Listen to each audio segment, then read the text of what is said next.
امریکہ کے اندر, امریکہ کے اندر, یورپ میں کسی آزاد قوم میں سنا ہے کہ اس طرح آزادی رائے کے اوپر کسی کو ننگا کر کے ماریں اور پھر دھمکیاں دیں آگے سے کہ یہ بتا دو کہ عمران خان سے بھی یہی ہوگا؟ یعنی یہ ہے, یہ ہماری ایج ہے, ان کا یہ کام ہے کہ ملک کو ہی کمزور کرو. تو پروٹیسٹ ہوگا جب تک یہ 3 ریزائن نہیں کریں گے.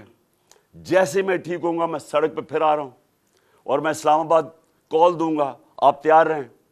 انشاءاللہ اللہ نے مجھے بڑا بچایا ہے, مجھے ایک نئی زندگی دی ہے اور میرے میں عزم دے دیا ہے کہ میں اپنی قوم کی آزادی کے لیے پوری طرح لڑوں. پاکستان زندہ باد.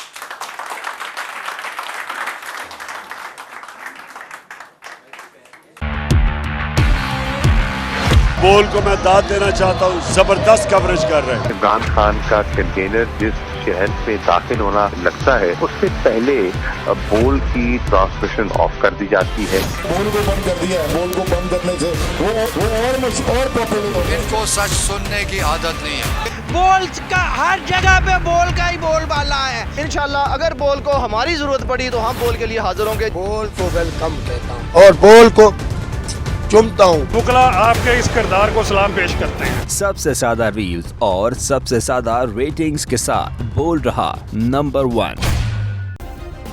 سبسکرائب کریں اور بیل دبائیں تاکہ کوئی خبر رہ نہ جائے.